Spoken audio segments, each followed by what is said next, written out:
అదే RTV app వార్తల్ని క్షణాల్లో చదివే అవకాశం ఉంటుంది. ఒక న్యూస్ పేపర్, ఒక టెలివిజన్ ఛానల్ మీ చేతుల్లో ఎప్పుడూ ఉంటాయి. ముఖ్యమంత్రి బహిరంగ సభ కవరేజ్కి వెళ్ళిన ఫోటోగ్రాఫర్ శ్రీకృష్ణ మీద వైసీపీ గూండాలు నాయకులు ఉద్దేశపూర్వకంగా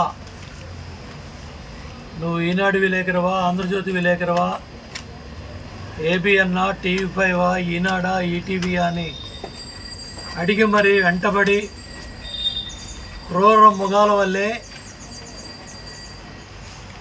వెంటాడి 1 కిలోమీటర్ పరిగెత్తి ఒక జర్నలిస్ట్ సోదరుడి మీద, ఒక ఫోటోగ్రాఫర్ మీద, ఒక శ్రీకృష్ణ మీద జరిగిన దాడి కాదు ఇది. రాష్ట్రంలో ప్రజాస్వామ్యం మీద జరిగిన దాడి, మీడియా మీద జరిగిన దాడి, 4th ఎస్టేట్ 4వ పిల్లర్ మీద జరిగిన దాడి. ఇది రాజారెడ్డి రాజ్యాంగం, అంబేద్కర్ గారి రాజ్యాంగం ఈ విధంగా ఉండదు. ఒక దుర్మార్గుడికి, ఒక ఫ్యాక్షన్ మెంటాలిటీ ఉన్న ముఖ్యమంత్రికి ఈరోజు అధికారం, ఒక్క ఛాన్స్తో అధికారం తెచ్చుకొని ఆ ఒక్క ఛాన్స్ అధికారంతో ప్రజాస్వామ్యం మీద దాడి చేస్తూ, మీడియా మీద దాడి చేస్తూ, పత్రికా విలేకరుల మీద దాడి చేస్తూ సిద్ధం అంటున్నాడు. దేనికి సిద్ధం నువ్వు? ఈ విధంగా దాడులు చేయడానికి సిద్ధమా నువ్వు? దేనికై నువ్వు సిద్ధం? 100 కోట్లు ఖర్చు పెట్టి ఊరువాడ గ్రామాన పట్టణాల్లో 100 కోట్లు ప్రజాధనాన్ని దుర్వినియోగం చేస్తూ నీ సిద్ధం దేనికా? విలేకరుల మీద దాడి సిగ్గుచేటు కదా? సిగ్గుందా ముఖ్యమంత్రి? విలేకరుల మీద దాడి చేసిన ఆంధ్రప్రదేశ్ రాష్ట్రం, ఒకప్పుడు బీహార్ గురించి చెప్పుకునేవాళ్ళం, ఇవాళ దేశం ఆంధ్రప్రదేశ్ గురించి చెప్పుకుంటా ఉంది. దీనికోసం నువ్వు సిద్ధం? దీనికి సమాధానం చెప్పమని జగన్మోహన్ రెడ్డి ప్రభుత్వాన్ని, మంత్రుల్ని, ఎమ్మెల్యేలని, అధికారులని ప్రశ్నిస్తూ ఉన్నా. జగన్ సభలో ఆంధ్రజ్యోతి ఫోటోగ్రాఫర్పై వైకాపా దాడి. ప్రధాన దినపత్రికల్లో చూడండి, ప్రధాన దినపత్రికల్లో ఈ విధంగా వాస్తవాలు, నిజాలు ప్రజల ముందు పెట్టి ధైర్యంగా, దమ్ముగా ప్రశ్నిస్తూ ఉన్న ఛానల్స్ని, పత్రికల మీద ఈ విధమైన దాడి చేస్తున్నారంటే ఈ రాష్ట్రం ఎటు వెళ్తూ ఉంది? ఈ రాష్ట్రం ఎటువైపు మీరు తీసుకెళ్తా ఉన్నారు? ఏ మారణ కాండకి మీరు సిద్ధంగా ఉన్నారని నేను జగన్ రెడ్డిని ప్రశ్నిస్తూ ఉన్నా. అదేవిధంగా చంద్రబాబు నాయుడు గారు సవాల్ ఇసిరి 24 గంటలైంది. చర్చకు సిద్ధమా జగన్? యువకుడని చెప్పుకుంటా ఉన్నావు. ఎవరు యువకులు? పరదాలు కట్టుకొని చెట్లు కొట్టేసి వేలాది వాహనాలు ప్రజా జీవితంలో ఎక్కడా కూడా లేని విధంగా ప్రయాణికులను ఇబ్బంది పెడుతూ వేలాది మంది ఆర్టీసీ బస్సు ప్రజాస్వామ్యాన్ని దుర్వినియోగం చేస్తూ నువ్వు సిద్ధం సభలు పెట్టి ఏం సందేశం ఇస్తున్నావు ఈ రాష్ట్రానికి? అబద్ధాలు, అసత్యాలు, అబద్ధాల పుట్ట. నీ నోరు తెరిస్తే అసత్యాలు, నీ నోరు తెరిస్తే అబద్ధాలు. 120 పథకాలు, సంక్షేమ పథకాలు రద్దు చేసి నువ్వు హామీలన్నీ అమలు చేసావని అబద్ధం చెప్పడం వాస్తవం కదా? దీనికి సమాధానం ఉందా? చంద్రబాబు నాయుడు గారు సవాళ్ళు ఇచ్చారు. మీ చెంచాలు కాదు సమాధానం చెప్పాల్సింది. జగన్మోహన్ రెడ్డి నోరు తెరవాలి. నువ్వు ముఖ్యమంత్రి అయిన తర్వాత ఏనాడన్నా మీడియా సమావేశాన్ని ఎదుర్కొన్నావా? ఇక్కడ చూడండి, 20 ఛానల్స్ ఉన్నాయి. మా కార్యకర్తలు, నాయకులు భయపడకుండా ఏ ప్రశ్నకైనా సమాధానం చెప్పే దమ్ము, ధైర్యం తెలుగుదేశం పార్టీకి ఉంది, మా కార్యకర్తలకు ఉంది, మా నాయకులకు ఉంది. మా నాయకుడు ఛాలెంజ్ చేశాడు, బహిరంగ చర్చకి సవాల్ సిద్ధమా? సమయం చెప్పండి, డేట్ చెప్పండి, ప్లేస్ చెప్పండి అని ప్రశ్నిస్తూ ఉన్నారు రాష్ట్రం అంతా నాయకులు. ఏది మీ సమాధానం? వాలంటీర్లని, మీ కార్యకర్తల్ని మీరు అడ్డం పెట్టుకొని ఇవాళ సిద్ధం సభలని తొడలు కొట్టుకుంటే తొడలు వాస్తాయి తప్ప వాస్తవాలు బయటికి రావు. జగన్ రెడ్డి, నిన్ను ఓడించడానికి ప్రజలు సిద్ధంగా ఉన్నారు. మీ కౌంట్డౌన్ ప్రారంభమైంది. తెలుగుదేశం లెక్క 50 రోజులే. ఎప్పుడు ఎన్నికలు జరిగినా ప్రజా కోర్టులో నీకు శిక్ష పడటం ఖాయం.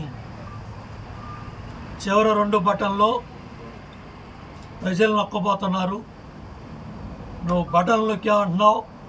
నువ్వు నొక్కిన బటన్లో తాడేపల్లి కొంపకి ఎంత వెళ్ళింది? నువ్వు చెప్పే లక్షల కోట్లలో పారదర్శకత ఉందా? ట్రాన్స్పరెన్సీ ఉందా? ఏ అకౌంట్లో ఏ డబ్బులు పడ్డాయి? ఏ సచివాలయంలో, ఏ గ్రామంలో, ఏ పట్టణంలో, ఏ డివిజన్లో, ఏ వార్డులో, ఏ పథకం కింద ఎవరికి ఎంత డబ్బు పడిందో నువ్వు శ్వేతపత్రం విడుదల చేసే దమ్ముందా? నేను మొన్న చెప్పాను, మళ్ళీ చెప్తున్నా, ట్రాన్స్పరెన్సీ లేదు, పారదర్శకత లేదు. జగన్మోహన్ రెడ్డి నొక్కిన బటన్ల డబ్బుల్లో వేల కోట్ల బొక్కుడు ఉంది. తాడేపల్లి కొంప నుంచి మీ కార్యకర్తల నాయకుల జేబులకి వేల కోట్ల డబ్బు ఈ బటన్ నొక్కుడు డబ్బుల్లో మీ జేబుల్లోకి వెళ్ళినాయి. ఇంతవరకు మీరు లెక్కలు బయట పెట్టట్లా. ఏదో లక్షల కోట్లు చేసామన్నారు తప్ప ఏ గ్రామానికి, ఏ పట్టణానికి, ఏ మండలానికి, ఏ నగరానికి, ఏ నియోజకవర్గానికి డీటెయిల్డ్గా మీడియాకి ఇవ్వండి. మీ బతుకులు బయటపడతాయి. మీడియా మీ బతుకు బయట పెడుతుంది. మీరు చెప్పండి, మీరు బయటికి ఇవ్వండి, వాళ్ళే చెప్తారు. మీ అవినీతి పాలనకి 1,50,000 కోట్ల నాసిరకం మద్యం తాగించారు. లక్షలాది మంది కుటుంబాలు నాసిరకం మద్యం బారిన పడి 30,000 మంది పైగా చనిపోయారు. 41,000 కోట్ల మద్యం దోపిడీ. ఇసుక మీద ఇసుక బంగారం చేసాం. ఇసుక నిర్మాణ రంగం అంతా కుదేలైపోయింది. భవన నిర్మాణ కార్మికుల ఆత్మహత్యలు, ఆకలి మంటలు, గగ్గోలు పెడతా ఉంటే పట్టించుకునే దిక్కు మొక్కు లేదు. ఉద్యోగస్తులు, సిపిఎస్ అందరినీ రోడ్డు ఎక్కించాం. ఉద్యోగస్తుల్ని లాక్కెళ్ళి పోలీస్ స్టేషన్లో పెడతాం. 1st తారీఖు వస్తే జీతాలు వచ్చాయి. ఇవాళ 1st తారీఖు కాదు, 20 కాదు, 30 కాదు. పొద్దున దేవాలయానికి వెళ్ళాను. ఒక శివాలయం ఎండోమెంట్ బోర్డు సంవత్సర కాలంగా పూజారికి జీతాలు రావట్లా. చూడండి ఎంత ఘోరమో చూడండి. పూజారికి సంవత్సర కాలంగా ఎండోమెంట్ బోర్డు కింద 17 ఎకరాలు కోట్లాది విలువ చేసే, కోట్ల రూపాయలు విలువ చేసే భూములు వైసీపీ నాయకులు తొత్తుల్లాగా దోపిడీ చేసుకుంటుంటే ఒక పూజారికి సంవత్సరం నుంచి జీతం ఇవ్వలేదంటే ఇక ఈ రాష్ట్రంలో మైనార్టీ సోదరులకు కానీ, ఎస్సీ, ఎస్టీ, బీసీ, మైనార్టీ అన్ని వర్గాలకి ఏ న్యాయం జరుగుతూ ఉందో చూడండి.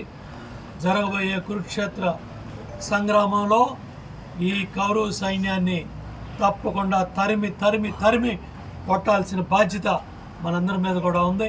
ఒక్క ఛాన్స్ అని ప్రజలను మోసం చేసి ఇవాళ అధికారంలోకి వచ్చి పరిపాలన చేయటం చేతకాక చతికిలు పడి ఈ తప్పుడు కోతలో, తప్పుడు మాటలో జగన్మోహన్ రెడ్డి మాట్లాడుతూ ఉన్నారు.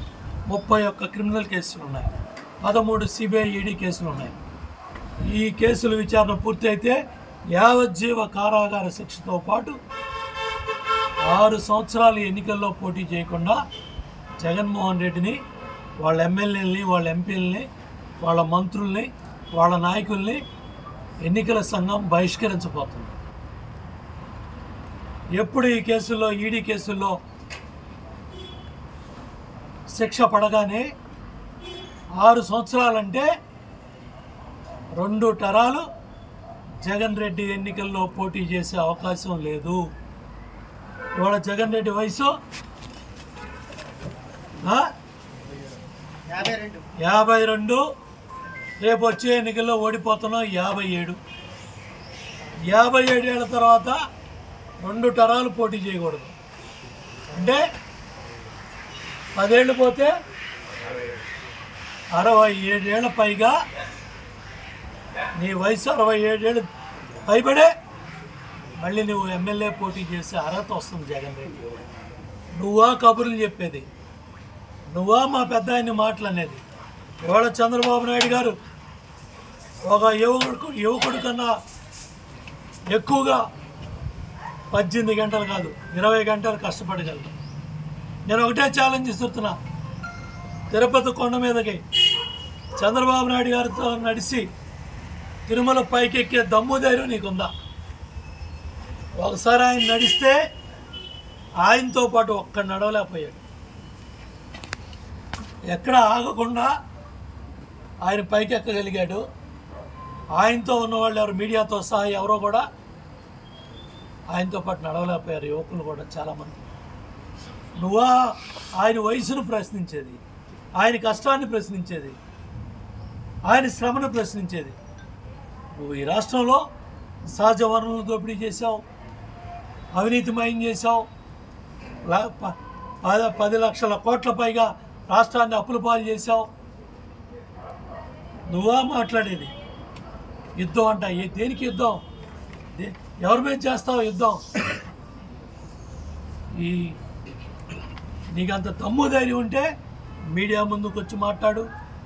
నీకంత దమ్ము ధైర్యం ఉంటే 24 గంటల పైగా చంద్రబాబు నాయుడు గారు సవాల్ చేశారు, ఆయనతో చర్చకు రా. మా కార్యకర్తల నాయకులు కూడా నీకు సమాధానం చెప్పడానికి సిద్ధంగా ఉన్నారు. ప్రతి బాధిత కుటుంబం కూడా ఇవాళ ఈ రాష్ట్రంలో స్టార్ క్యాంపెయినర్లుగా తెలుగుదేశం జనసేన ప్రభుత్వాన్ని అధికారంలో తీసుకురావడానికి ప్రతి బాధిత కుటుంబం కూడా ఇవాళ స్టార్ క్యాంపెయినర్లుగా పనిచేయబోతున్నారు. 200 రూపాయలు ఉన్న కరెంటు బిల్లుని 1000 రూపాయలు చేసావు. సిగ్గుందా జగన్ రెడ్డి నీకు ఓటట్టాను? ఏ రోడ్డు అన్నా వేసావా? పంచాయతీ రోజు రోడ్డు కానీ, ఆర్ఎన్బి రోడ్డు కానీ, సడక్ రోడ్లు కానీ, గ్రామీణ ప్రాంత రోడ్లు కానీ, పొలాలకు వెళ్ళే రోడ్లు కానీ, ఎంతమంది ఎన్ని వేల మంది యాక్సిడెంట్లో హాస్పిటల్స్ పాలయ్యారో, ప్రాణాలు పోయినాయో లెక్కగా అంతనన్ని మరణాలు ఉన్నాయి. లెక్కలన్నీ లెక్క రాని ఎన్నో మంది ఉన్నాయి. కార్యక్రమాలన్నీ కూడా ఉన్నాయి. ఇవాళ మద్యం నాసిరకం తాగిస్తున్నావు, 9 సార్లు కరెంటు బిల్లు పెంచావు, ఆర్టీసీ బస్ ఛార్జీలు పెంచావు, అడ్డగోలుగా దోపిడీ చేస్తున్నావు. ఇసుక దోపిడీ కానీ, ఇలా నాసిరకం లెక్కర దోపిడీ కానీ ఇవన్నీ కూడా ఉన్నాయి. రాష్ట్రం మొత్తం అప్పుల పాలైపోయింది. అడ్డగోలుగా ట్యాక్సీలు వేసి రిజిస్ట్రేషన్ ఛార్జీల దగ్గర నుంచి చివరికి పొలాలకు వేసే సర్వేరాళ్ళ పేరు మీద కూడా నీ బొమ్మలు వేసుకుంటున్నావు. రైతు పాస్బుక్ మీద కూడా 9 ఫోటోలు నీ తీసుకొని ఇవాళ లాయర్లంతా కూడా ల్యాండ్ టైటిలింగ్ యాక్ట్ మీద కోర్టుల ముందు ధర్నాలు చేస్తూ ఉంటే దానికి నువ్వు సమాధానం చెప్పే పరిస్థితి లేదు. నువ్వు ఒక రాజకీయ వ్యాపారివి,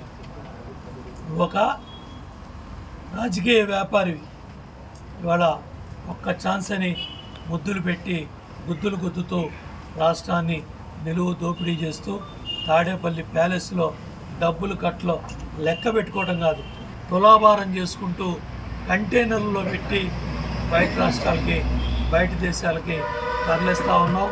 అదేవిధంగా ల్యాండ్ సర్వే ద్వారా ఇవాళ రైతులను మీ బిడ్డ అని చెప్పి నేను మీ బిడ్డనే కదా అని రైతుల పొలాలు కూడా లాక్కోవటానికి జగన్ రెడ్డి సిద్ధంగా ఉన్నాడు. అట్లాగే 36,000 కోట్లు లిక్కర్ మీద అప్పు తీసుకొచ్చి 25 ఏళ్ల పాటు లిక్కర్ తాగేయడానికి కూడా సంతకాలు పెట్టొచ్చాడు జగన్ రెడ్డి. ఇవాళ దగ్గర టీచర్ ఉద్యోగాలు ఇవాళ గాలికి వదిలేశాడు. డిఎస్సి ఉద్యోగాలు, జాబ్ క్యాలెండర్ మొత్తం 2,55,000 ఉద్యోగాలు ఇస్తానని, జాబ్ క్యాలెండర్ అని 1వ తారీఖు వస్తుందని మాయ మాటలు చెప్పి మరి అంతా మోసం చేశావు. ఇవాళ ప్రజలు నిన్ను తరిమి కొట్టడానికి సిద్ధంగా ఉన్నారు. ఈ పెత్తందారు జగన్ రెడ్డిని, ఈ అత్యంత ధనవంతుడు ఈ దేశంలో ఈ ముఖ్యమంత్రి, ఈ రాష్ట్రంలో ఈ దేశంలో జగన్మోహన్ రెడ్డి అంత అత్యంత ధనికవంతమైన సీఎం ఏ రాష్ట్రంలో కూడా లేడు. సామాజిక న్యాయం పేరెత్తే అర్హత కూడా నీకు లేదు జగన్ రెడ్డి. ఎందుకంటే వైవి సుబ్బారెడ్డి, విజయసాయిరెడ్డి, ఇంకెవరో Sajjala Ramakrishna Reddy, IAS Dhananjaya Reddy, DGP Rajendranath Reddy, chief secretary Jawahar Reddy, నీ చెవిరెడ్డి, మొత్తం నీకు, నీ బంధువులకి, నీ స్నేహితులకి, నీ కుటుంబాలకి నువ్వు న్యాయం చేసుకుంటూ ఇవాళ ఎస్సీ, ఎస్టీ, బీసీ, మైనార్టీ అని మాయమాటలు మాట్లాడుతున్నావు. ఎప్పుడు ఎన్నికలు జరిగినా నిన్ను తరిమి కొట్టడానికి, నీ ఫ్యాను రెక్కలో విరగదీయటానికి ప్రజలు సిద్ధంగా ఉన్నారు. ఇవాళ ఈ ఫ్యాన్ ఎప్పుడు ఎన్నికలు జరిగినా కూడా నీ ఫ్యాన్ రెక్కలో విరగటం ఖాయం. ఇవాళ 77 మంది మీ ఇన్ఛార్జీలని, నాయకుల్ని నువ్వు మార్చుకున్నావు. ఇంకో 50 మందిని మారవటానికి నువ్వు సిద్ధంగా ఉన్నావు. 10 రూపాయలు ఇచ్చి 90 రూపాయలు దోపిడీ చేసి ఇష్టారాజ్యంగా ఈ రాష్ట్రాన్ని 5 ఏళ్ళు నీ విధ్వంసకర పాలన మీద, విధ్వంసం అనే పుస్తకాన్నే ఒక జర్నలిస్ట్ సోదరుడు రాసిన పుస్తకం ఇవాళ రాష్ట్రాన్ని కదిలిస్తూ ఉంది. రాజధాని ఫైల్స్, ఇవాళ ఏదైతే అమరావతి ఫైల్స్ సినిమా ఉందో ఆ సినిమా రాష్ట్రంలో ప్రతి రైతు కూలిని రాజధాని మీద నువ్వు చేసిన మోసాన్ని 35,000 మంది రైతులు మరి గత 1550 రోజులుగా వాళ్ళు చేసే పోరాటాలన్నీ కూడా ప్రజల ముందు, కళ్ళ ముందు కనపడతా ఉన్నాయి. కాబట్టి ఇవాళ నువ్వు చేసిన దుర్మార్గాలన్నీ కూడా ఎండగట్టడానికే రేపు బాబు షూరిటీ భవిష్యత్ గ్యారంటీ కార్యక్రమంలో మన కేశినేని చిన్ని గారు, నేను మరి 21వ తారీఖు ఉదయం 8 గంటల నుంచి అన్నేరావుపేట గ్రామం నుంచి కార్యక్రమాన్ని ప్రారంభం చేసి మరి పెద్ద ఎత్తున నీ అవినీతిని, నీ అరాచకాన్ని, నీ దోపిడీని తెలుగుదేశం ప్రభుత్వం అన్నా క్యాంటీన్లు ఏర్పాటు చేసింది. పిఎస్సీలతో 150,000 మంది టీచర్ పోస్టులు ఇచ్చాం. రైతు రుణమాఫీ 150,000, అట్లాగే 50,000 ఇమ్మీడియట్గా రద్దు చేశాం. అట్లాగే సుఖీభవ, అన్నదాత సుఖీభవ కార్యక్రమాలు, రైతు రుణమాఫీ, పశువు కుంకం 20,000 కోట్లు, దగ్గర 23,000 కోట్లు డాక్రా మహిళలకి డబ్బులు ఇచ్చాం. చంద్రన్న బీమా 5 లక్షలు ఎంతో ఉపయోగపడ్డాయి. అట్లాగే రంజాన్ తోఫా, సంక్రాంతి కానుక, క్రిస్మస్ కానుక, అన్నా క్యాంటీను ఇవన్నీ కూడా తీసేసావు. పెళ్లి కానుకలు ఎగ్గొట్టేసావు. ఇరిగేషన్ ప్రాజెక్టుల్ని పండబెట్టావు. పోలవరాన్ని గోదావరిలో ముంచేసావు. పట్టిసీమ పంపులు బూజు పట్టించావు. పురుషోత్తపట్నాన్ని వేయటానికి నీ చేతులు రాలా. అందరినివా, గాలేరి నగరి, తెలుగు గంగ మొత్తం ఆయకట్టంతా కూడా ఎండిపోయే పరిస్థితి వచ్చింది. 16 లక్షల పెట్టుబడులు తెలుగుదేశం ప్రభుత్వం తెస్తే వచ్చిన లక్షల కోట్లు కూడా ఎల్లగొట్టేశావు. 10 లక్షల ఉద్యోగాలు తెలుగుదేశం ఇస్తే నువ్వు ఎన్ని ఇచ్చావో కూడా చెప్పలేని దౌర్భాగ్య పరిస్థితిలో ఉన్నావు. అమరావతిని పనులాపేశావు. మహిళల కోసం పెట్టిన 22 పథకాలని రద్దు చేశావు. మరి ఎస్సీ, ఎస్టీ, బీసీ, మైనార్టీ వర్గాలు చేసిన 120 పథకాలను కూడా రద్దు చేసి ఇవాళ దొంగ ఐడి కార్డులు పుట్టించి, ఎలక్షన్ కార్డులు పుట్టించి, తిరుపతిలో ఏ విధంగా పార్లమెంట్ ఎన్నికల్లో గెలిచావో ఒక ఐఏఎస్ సస్పెండ్ అయ్యాడు, ఐపీఎస్లు సస్పెండ్ అవుతున్నారు, అధికారులు సస్పెండ్ అవుతున్నారు, సచివాలయ ఉద్యోగస్తులు సస్పెండ్ అవుతున్నారు. ఇవాళ నీ పాపానికి ఎంతోమంది బలవుతూ ఉన్నారు. రైతు భరోసాలో నువ్వు ఇచ్చింది 37,000, మేము డైరెక్ట్ ఒకేసారి 50,000 ఇచ్చి 150,000 మరి మేము రద్దు చేసాం. నువ్వు చెప్పే విలేజ్ క్లినిక్లో మందులు ఎక్కడున్నాయి? ఇవాళ ఎక్కడా కూడా ఆరోగ్యశ్రీ అనారోగ్యశ్రీ అయింది. 1000 రూపాయలకు వైద్యం అన్నావు, ఎవరికి వైద్యం చేస్తున్నావు? వీటేటికి కూడా సమాధానం చెప్పే పరిస్థితిలో ఇవాళ జగన్ రెడ్డి లేడు. కాబట్టి తప్పకుండా ఈ వైసీపీ ప్రభుత్వాన్ని తరిమి కొడదాం. ఎప్పుడు ఎన్నికలు జరిగినా కూడా ఈ జగన్మోహన్ రెడ్డి ప్రభుత్వాన్ని బంగాళాఖాతంలో కలిపి 160 అడుగులు గొయ్యి తవ్వి ఆ గొయ్యిలో పాతిపెట్టి ఈ ప్రభుత్వాన్ని, తెలుగుదేశం జనసేన ప్రభుత్వాన్ని అధికారంలో తెచ్చుకుందాం. చంద్రబాబు నాయుడు గారిని ముఖ్యమంత్రి చేసుకుందాం. మరిన్ని వీడియోస్ కోసం ఛానల్ ని సబ్స్క్రైబ్ చేయండి. లేటెస్ట్ అప్డేట్స్ కోసం వాట్సాప్ ఛానల్ ని ఫాలో చేయండి. అండ్ లింక్ డిస్క్రిప్షన్ లో ఉంది.